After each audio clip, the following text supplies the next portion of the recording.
Vitalik Buterin, sang jenius di balik Ethereum, ngejual ETH-nya. Wah, kiamat nih.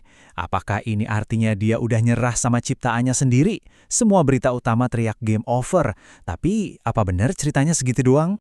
Nih, lihat angkanya. Angka inilah yang bikin geger seisi jagat kripto. Hampir 39 juta dolar. Angka yang cukup bikin siapapun pengen langsung jual semua asetnya kan? Ini kan pertanyaan utamanya, ya kan? Kalau sang maestronya aja udah cabut, terus nasib kita-kita gimana dong?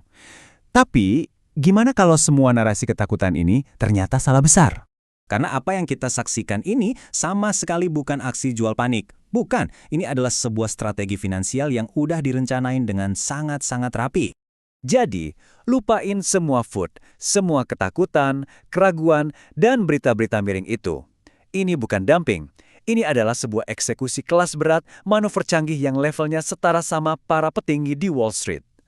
Dan inilah konsep kuncinya. Rule 10B5, 1. Gini deh gampangnya. Di pasar saham, para CEO tuh pakai aturan ini buat ngejual saham perusahaan mereka sendiri secara terjadwal dan terbuka.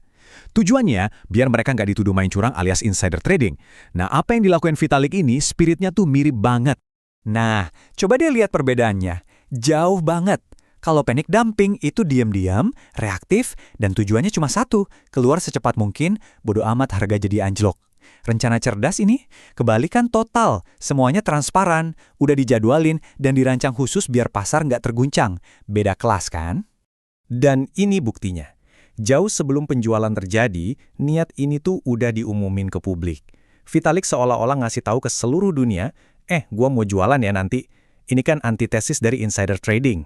Ini namanya transparansi radikal. Intinya semua orang udah dikasih tahu duluan. Oke, jadi rencananya brilian. Tapi gimana sama eksekusinya? Ternyata cara ngejualnya pun jauh lebih canggih dari yang orang-orang bayangin. Yuk, kita bedah 4 langkahnya. Pertama, deklarasi publik. Udah jelas, biar transparan. Kedua, eksekusinya lewat KW swap. Ini kunci buat jaga stabilitas harga. Ketiga, dananya diubah jadi stablecoin, bukan ditarik jadi duit cash. Dan keempat, sebagian malah dideposit lagi ke protokol DeFi, AV. Orang panik mana ada yang kelakuannya begini. Kenapa KW swap ini krusial banget? Gampangnya gini, protokol ini tuh dirancang buat ngelawan bot-bot curang yang suka nyerobot antrean buat ambil untung dari transaksi gede kayak punya Vitalik. Hasilnya, harga nggak tergelincir parah. Ini namanya ngelindungin pasar, bukan ngerusaknya. Sekarang kita masuk ke bagian yang paling bikin melongo. Di tengah semua drama dan berita kiamat ini, apa yang sebenarnya terjadi sama harga Ethereum? Jawabannya, bakal bikin kalian kaget. Serius. Coba deh perhatiin baik-baik, harga ETH bukannya jatuh, tapi justru naik sebesar 8%. Bahkan ngalahin performa Bitcoin di periode yang sama. Gila kan? Pasar nggak cuma berhasil nahan tekanan jual segede itu, tapi malah ngerespons dengan sangat positif. Kok bisa?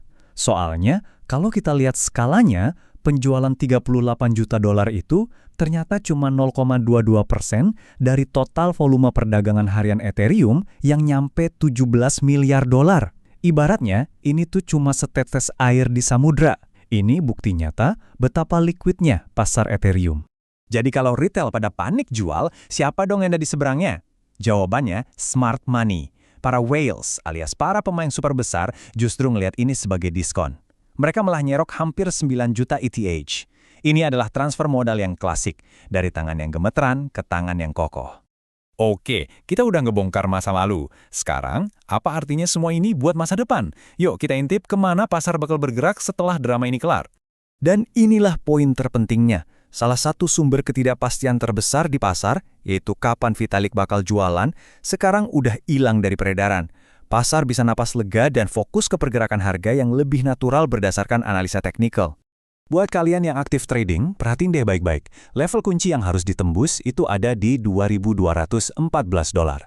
Kalau berhasil, ini dia peta jalan target profitnya. Target pertama ada di zona 2.500. Target kedua dekat-dekat 3.000 dan target ketiga di atas 3.200. Boleh banget di screenshot nih. Jadi, setelah kita lihat semua datanya, mulai dari rencana, eksekusi, sampai respon pasar, apa sih kesimpulan akhir yang bisa kita tarik dari semua ini? Ada 4 kesimpulan penting. 1.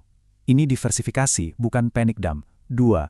Eksekusinya dirancang buat ngelindungin pasar. 3. Pasar Ethereum terbukti dalam dan tangguh banget. Dan 4. Duit gede malah masuk dan ngebikin pondasi harga jadi lebih kuat.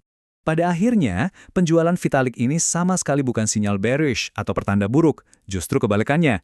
Ini tuh kayak sebuah stress test, ujian ketahanan, dan pasar Ethereum lulus dengan nilai A+.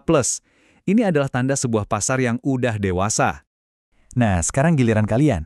Setelah ngelihat semua buktinya, menurut kalian penjualan Vitalik ini pada akhirnya jadi sinyal bullish atau bearish buat Ethereum? Saya beneran pengen tahu pendapat kalian. Coba tulis di kolom komentar di bawah ya.